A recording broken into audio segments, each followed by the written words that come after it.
So welcome to session 3 of Unit 502, final session. We're going to start looking at managing different levels of conflict in the workplace. You've just watched that video about resolving conflict, etc. and interesting relationship with chickens, the green zone and the red zone, and the fact that the breeds were collaborating and it wasn't a natural instinct. I think we can contextualize those chickens to the workplace, because sometimes the workplace or negotiating a hostile, competitive environment, not necessarily collaborative, and people are looking at their targets because business is target-driven, individual targets, more in some sectors than others. And collaboration is not through a lack of interest, it's normally through a lack of skills, and it drives trust up and it drives conflict down, and there's definitely a link there. Internal collaboration, managing conflict, managing our own defensiveness, recognizing about our IQ dropping as becoming rigid, about our own defensiveness, and getting into that green zone mindset. His piece of paper screwing up sort of emphasise the fact that even though we think we won't, we can all turn into that red zone. We all have triggers, and we talked about those in self-awareness. And our defending our fears is our defensiveness, about whether we're significant, whether we've got the confidence, whether we'll be likable. I think there are aspects there that fit into collaboration and conflict management, and I thought they were a nice link because they are interrelated. So let's have a look at the objectives we're going to look at while we look at managing the different levels of conflict in the workplace. So the aim of this session is to know how to manage different levels of workplace conflict. By the end of this session, you should be able to analyse conflict management models and the approaches used to resolve different scales of workplace conflict, and explain how to minimise the potential for friction and conflict amongst stakeholders.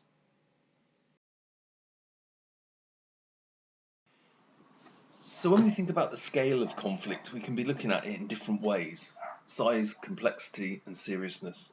And one way to look at size of workplace conflict is different levels, starting with intrapersonal, which is within individuals, so a person having a conflict within themselves, and that can cause an impact on a team or the workplace. And then interpersonal, when people are having conflict between individuals. Moving on to intragroup, so within a group of individuals there's a conflict going on which will be affecting the way the group works and the way things go on. If we were talking about stakeholder groups, it could be affecting the relationship and the communication and the trust we've talked about. And then moving on to intergroups, which could also be where we've got groups of stakeholders within a project or something where they're starting to battle against each other or cause conflict. And then intra-organisational, so within a whole organisation. You would expect perhaps that to go into inter-organisational, but we don't really get to that. That's not really there because it's usually one of those other sizes of conflict that is causing, if it's an organisation battling against an organisation.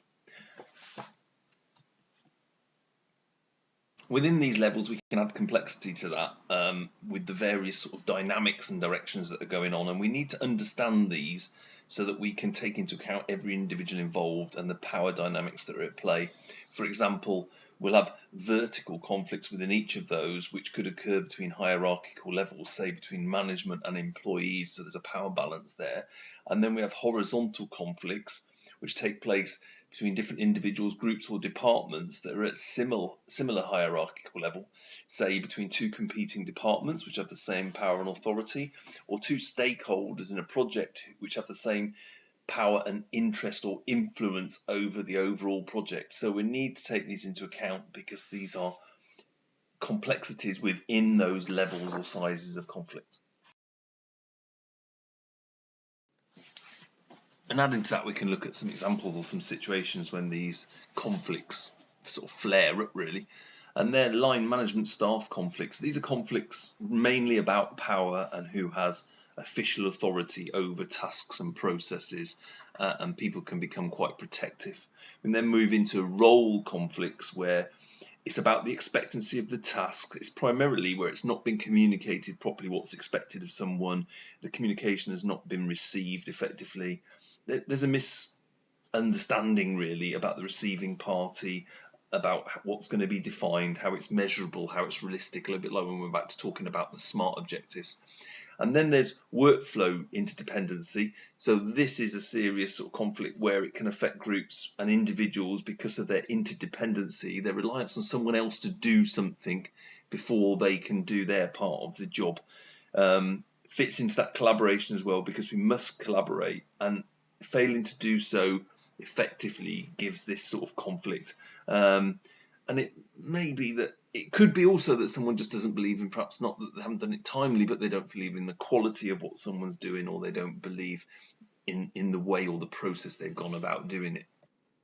We then have those based around domain ambiguities. So these take place when people or teams are put in unclear situations. They do not understand who must take responsibility for things, I suppose. So miscommunication or misunderstanding, but around whose domain something falls into. We then sort of got resource scarcities. These conflicts come up commonly in organisations where resources are scarce or valuable. That could be due to financial constraints or due to limited space or poor ordering. Has the potential to create a conflict between anyone, individuals, teams, departments, intrapersonal, all those different levels we talked about, because it's about resources. And then finally, power or value. So these are mismatches, conflicts at a fundamental level where people tend to rely on seemingly sort of different statuses to each person or each area. So it could be about status, values, or influence, but it's all around who has control or power over whose values are the most beneficial, whose influence is more important. So it's really around that power culture.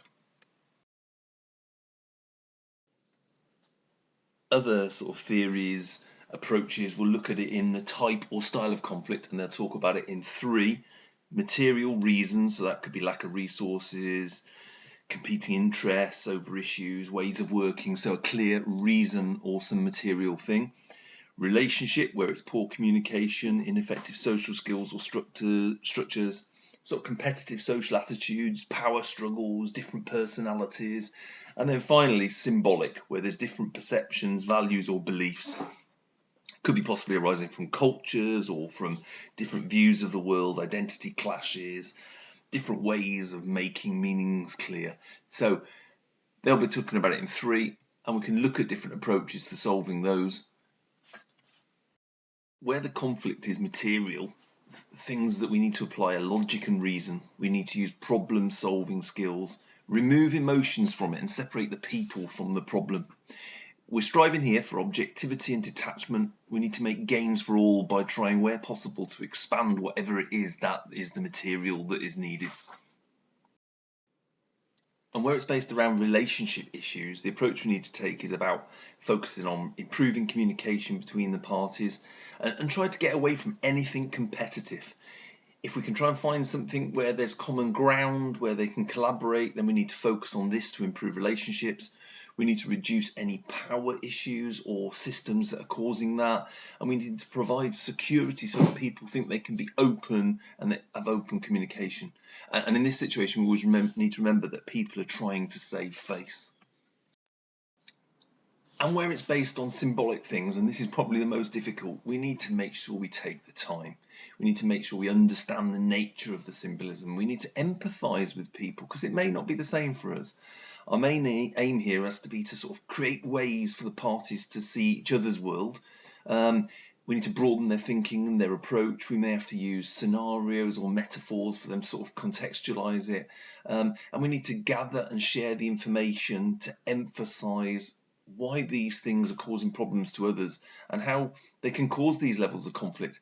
This one can take time, and you may have to go round and round. It's not something you do in 2 seconds, because these are deep-seated things that people believe in, and there may be many shifts and many turning points in solving that conflict, but it'd be well worth it in the longer term. So When we've sort of looked at the size, the complexity, the type, and decided how serious we believe the conflict problem is, we can use certain conflict management techniques, recognized techniques to try and solve or manage the problem. We're going to look at 5. We're going to look at simple problem solving cycles, Thomas Kilmann conflict mode instrument, Lederac, which is a transformative model, IBR, interest-based relationship model, and the Bush and Folger. So we'll go through those briefly, and then you can do a bit more research on those. So the first is problem solving cycles. And these are just simply a common process used for solving problems. And many conflicts, believe it or not, are based on a simple problem. In particular, those ones we talked about just now, when we talked about types and styles, those ones based on a material reason, a resource issue, where a logical approach is required.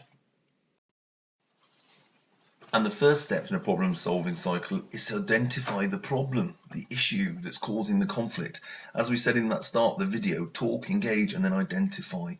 Second, we explore the possible strategies or approaches that we can use once we've identified people's perspective, their needs and their wants. And from that, we can set some goals. What is it that we're trying to achieve? Then select some possible solutions, options, and then select the appropriate one and get some sort of agreement at that stage.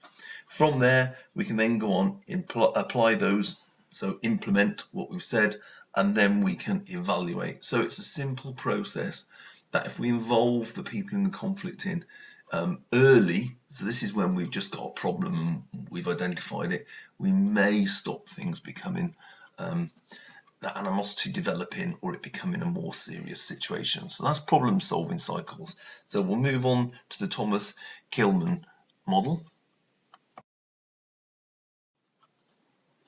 So although the problem solving cycle was a very simple approach that had just been adapted from other things, people have gone on to develop methods of dealing with conflict and research them. And the Thomas Kilmann conflict mode instrument is one of the simplest of those assessments. So although I said problem solving cycle was simple, this is a specific method, a little bit more complicated, but one of the simplest out there. Developed in the 1970s, it focuses on how people deal with and manage conflict. The theory based on the fact that when we're faced with conflict, we make choices. And those choices around how assertive we want to be or how cooperative we want to be. So let's break those down a little bit, because in a conflict situation that you have in your team or that you're managing, you may have to decide how assertive or cooperative someone's being if you're using Thomas Kilmann method. So assertive, we're talking about the person who chooses to satisfy their own needs in that situation. That sort of person will be pushing for acceptance of their ideas and trying to assert their ideas on top of other people to the detriment of others, probably at some point. No compromise. Whereas if they're not being assertive, they may be prepared to compromise or give in, whichever way you want to put it.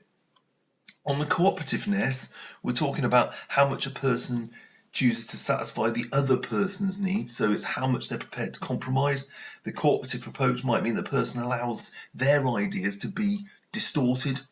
They're very cooperative, they're allowed theirs to bend to meet others, so they're really prepared to compromise, whereas if they're uncooperative, they're not prepared to look at other people's thoughts or ideas. And all these came together and were used in a matrix. And in that matrix, they identify 5 modes, or you can call them styles, linked to the ways that people can deal with conflict. The first in the top left there was competing. This is where someone is very assertive and very uncooperative. So they satisfy their own concerns first at the expense of others. They're not interested in others. They impose their decisions, their beliefs or opinions on others, and they don't listen. There's very little two-way conversation or discussion. They're just not prepared to. And then right at the other scale, if we go to the bottom right, accommodating, we've got a situation where someone who is cooperative but unassertive. So they try to satisfy the concerns of others first, often at the expense of their own thoughts to their own detriment. They want to appease others, they defer to stronger individuals or a group, and they obey orders without question. So you could see if you had a competing person and an accommodating person, you can see that the competing person is going to dominate and win. We then go down to the bottom left, avoiding, describing someone with neither assertive or cooperative. So they're sort of passing or postponing the conflict to later. They're normally avoiding it, putting it off. They don't want to get involved. Inevitably, they might want to gather some more information and find out and then discuss it at a suitable time when they think it's appropriate, or they think it's interesting. But again, if that person's avoiding it while you're dealing with someone else who's very competing, then there's probably never going to be a time when that becomes the right time. So avoiding it doesn't always solve it, and can just leave it and it festers and can just develop more for later. And then finally, up in the top right, we've got collaborating or collaborative. Someone who's both assertive and cooperative, so they'll make a conscious effort to find a solution, and allow for other people's thoughts and try and meet everyone's areas, as well as their own. Try and satisfy everyone's expectations. Requires a high level of creativity and time, energy, resources, because you've got to deal with all those sort of areas, and there's a lot of collaboration, and can at sometimes not come to any sort of agreement. And finally, in the middle there, you have compromising, which describes sort of finding the middle ground between accommodating and competing. So sort of midway between assertive and cooperative. Often finds an acceptable solution, but that only moderately satisfies the parties concerned. So it might meet the overall objective, but nobody is sort of achieving what they wanted, and it's rarely ideal, to be honest. It's just a way sometimes when you can't do any of the others that we come to an agreement in the middle. It's obviously a lot quicker than the collaborative, because in the collaborative you continue to talk until you get everybody to agree, whereas in compromise it's just a case of saying, okay, we'll settle for that. And these modes have benefits in all sorts of situations. For example, if you haven't got the time to do the collaborative, then you might have to go for the compromise because of the timing. They will depend on the parties and the situation that you're involved in. As I said, if it's something that needs to be sorted out quickly, then we haven't got the time to go to the collaborative approach. We'll have to go to the compromise. Whereas if we've got the time, we could continue to talk in the collaborative sort of area. But it would depend on each person, what sort of skills and what sort of emotional intelligence they've got as well, because as we talked about before, emotional intelligence comes into this very much, because we're talking here about being able to control our emotions and influence other people's emotions. You need to do that to be collaborative, and it's about thinking about our reactions, like we said in Batari's box, where my attitude affects your behavior and stirs up the conflict to a certain extent. And bad management always uses the same one, I would say. Bad conflict management, some people just always go to an assertive, right, I'm putting my foot down and this is what we're going to do, as a manager of a conflict, and that doesn't necessarily solve the problem. It just buries it until the next time it comes up. So that's the Thomas Kilmann method. This is by far the sort of vaguest, almost difficult to define, and really was sort of used in larger world conflict, war type or difficult situations. It comes from John Paul Lederach's book, The Little Book of Conflict Transformation, and it works on the process and understanding that the parties' assumptions and their needs, so the actual process of getting over it, are more important than the actual question what the issue is. So it's about the mediation that goes on to get there. Requires a lot of creativity, often a team. It uses perspective and has a experiential sort of dialogue, so we're trying to experiment as we're going through. We don't actually know what the solution is going to be as we go through it, but it does outline 4 clear stages that it believes a conflict goes through. So there were 4 steps, and the first is dealing with the immediate crisis. Now, in this original thing we talked about there, the war conflict situation, so it could mean implementation of a ceasefire, cleanup of war-torn areas, disarmament, delivery of aid, restoration of security. In our workplace situations, it just could be about stopping the initial argument, and getting some agreement, and there's going to be a discussion. So we might be talking there about in some sort of industrial action situation. The next step, he said, was to re-establish working conditions. So if it was an industrial action, there'd been a walkout, it would be about getting people back into work. So it's about building relationships, getting some sort of discussion going about what the different parts or opposing parts are. And then step 3, he talked about dealing with the systematic issues underlying the conflict. So here it's about where the real work, difficult work begins. We said this was a focus on a transformational process. So this is about transforming the systems that people feel are unjust.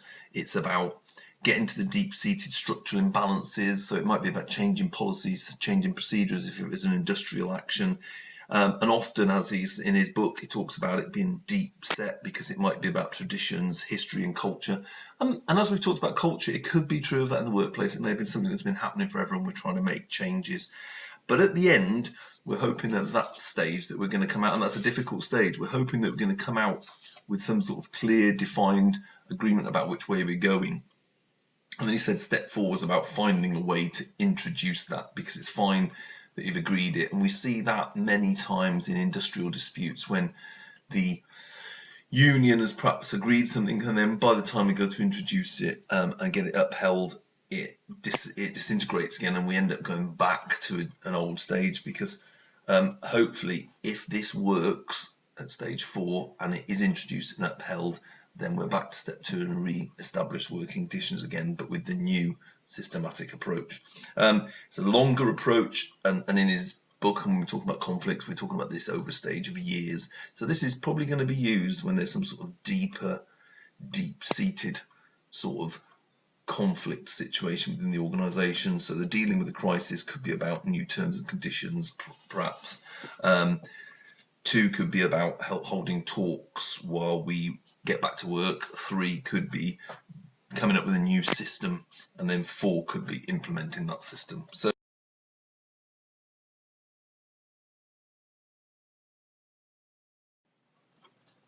So the final technique we'll have a look at is interest-based relational approach. When conflict arises, the theory is that it's really easy for people to get entrenched into their positions. Things like tempers can start to flare, people raise their voices, body language gets bad, and people interpret things wrongly. And before we know, people are either taking a defensive or an aggressive stance. Using this sort of approach can help us control those triggers and start to sort of bring that under control. First, identified in a book called Getting to Yes by Roger Fisher and William Ury, and it was more about negotiation, but that's what we're talking about here. It's basically saying that we can resolve the conflicts by separating the people out from their emotions and get down to what the actual conflict is about. We can then start to build some sort of mutual respect, understanding that rapport we've talked about before, and then try and get united and solve the conflict based on the conflict, not on the individuals and on their emotions. In the situations we're looking at, the theory says that really your main role as a team leader or manager in these conflicts is not just to resolve the conflict, but for your team's benefit is to make the team members feel that they're respected, that they're understood, and that you appreciate their differences. In essence, you're to manage the conflict and in a civil and grown-up way, and to make sure that everybody feels like it's been sorted, not just that you've told them to sort it. And they say that the main things you should do as the leader, you should insist that everyone remains courteous and civil, and the key that is you do that, and that you don't lose your rag. And in a priority to help each side is to make sure that you encourage them to respect each other, understand each other, so that the parties can reach some sort of consensus. To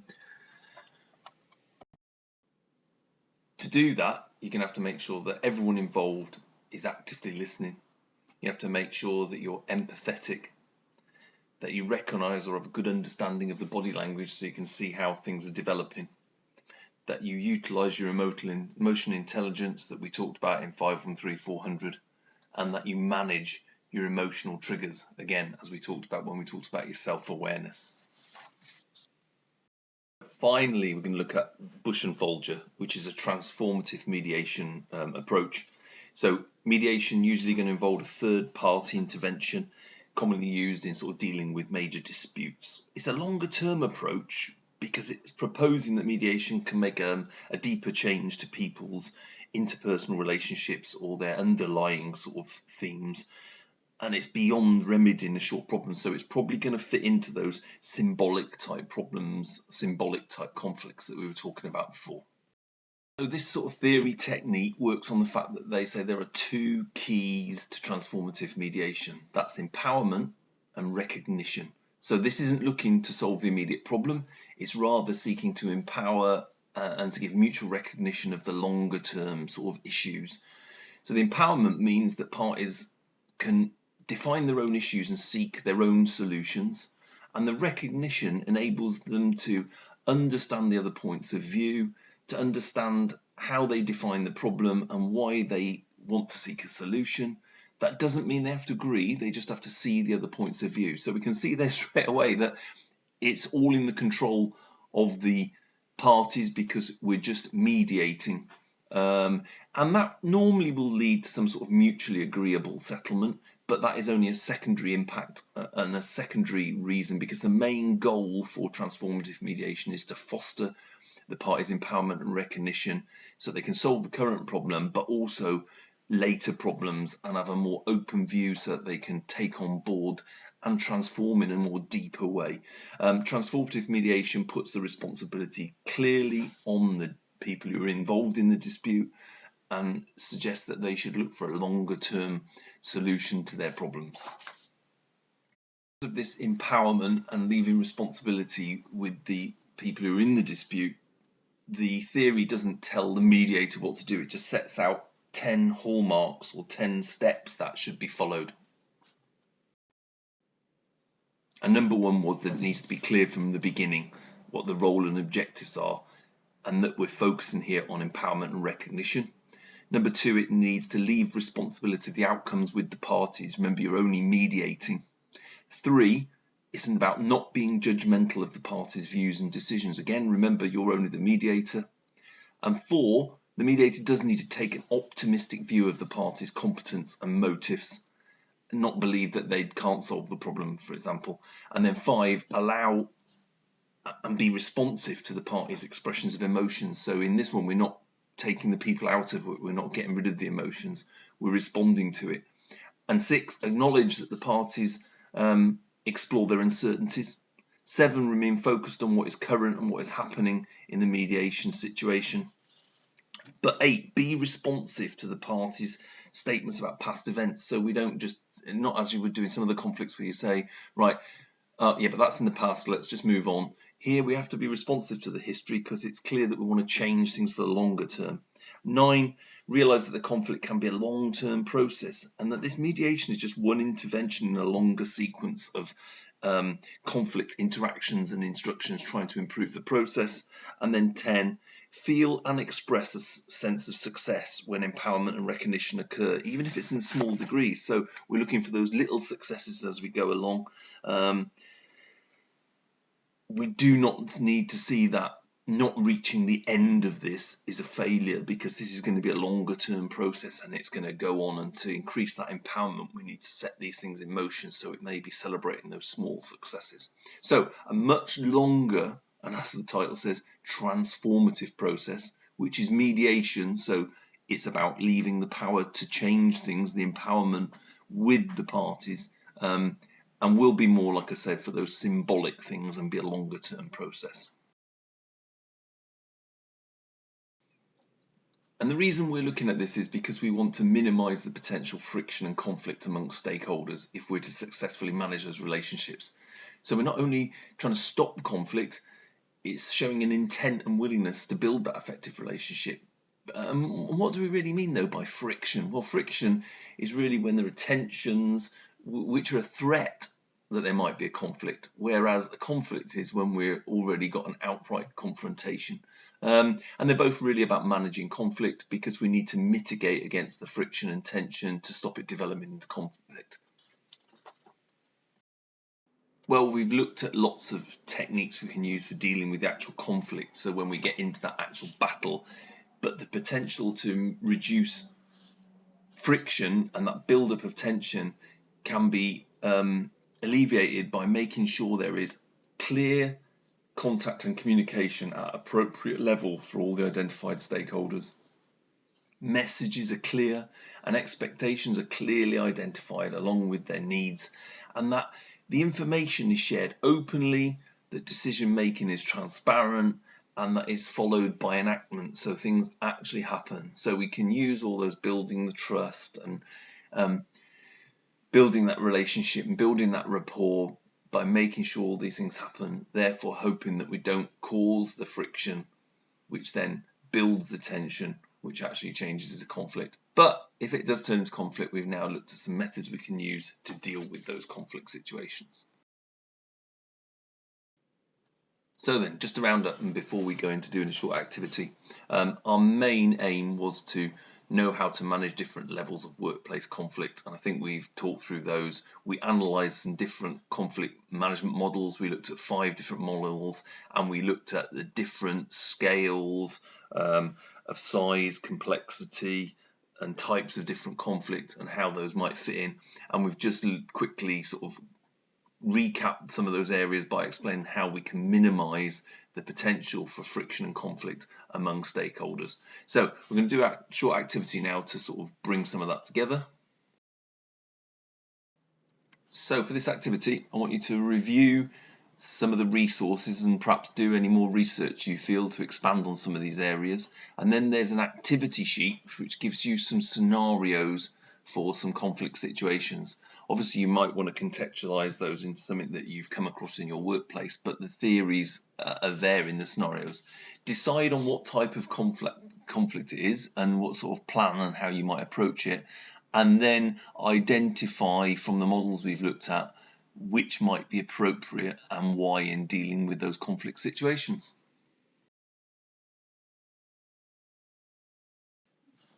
So once you've uploaded your conflict management activity sheet, then that's all the material completed for this unit 502, building relationships. All that's left now is that you need to complete the ILM assignment to assess your knowledge across all the areas that we've covered in this unit.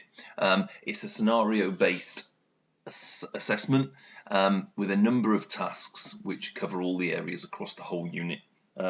Once you've completed that and uploaded it, you also need to take a look at the evidence guidance sheet for Unit 504. So that's the unit where you need to produce actual evidence of putting these things into practice about building relationships. And start looking at that and start thinking where you might be able to produce evidence. There's guidance in there about what sorts of things it could be, where you might be able to produce evidence from what you're actually doing, your performance in the workplace, covering these sort of areas, and discuss that with your assessor. And then you can move on to Unit 503, which is all about communication.